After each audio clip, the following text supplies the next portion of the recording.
Bangladesh America বাণিজ্য চুক্তিতে রীতিমতো ঝড় উঠেছে প্রতিবেশী দেশ ভারতে। ২৪-এর গণঅভ্যুত্থানে শেখ হাসিনা সরকারের পতনের পর বাংলাদেশ ভারত সম্পর্ক তলানিতে গিয়ে ঠেকেছে। স্থবির হয়ে আছে দুই দেশের মধ্যকার ব্যবসা বাণিজ্য। ভারত বাংলাদেশের দিক থেকে মুখ ফিরিয়ে নিলেও এই সময়ে ঢাকার সাথে বাণিজ্যিক কার্যক্রম জোরদার করেছে বেশ কয়েকটি দেশ।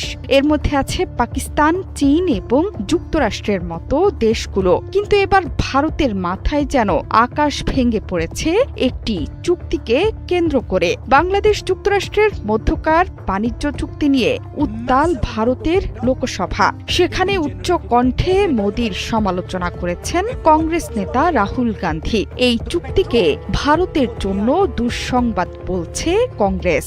Meaning if you have AI and you don't have data, you have nothing.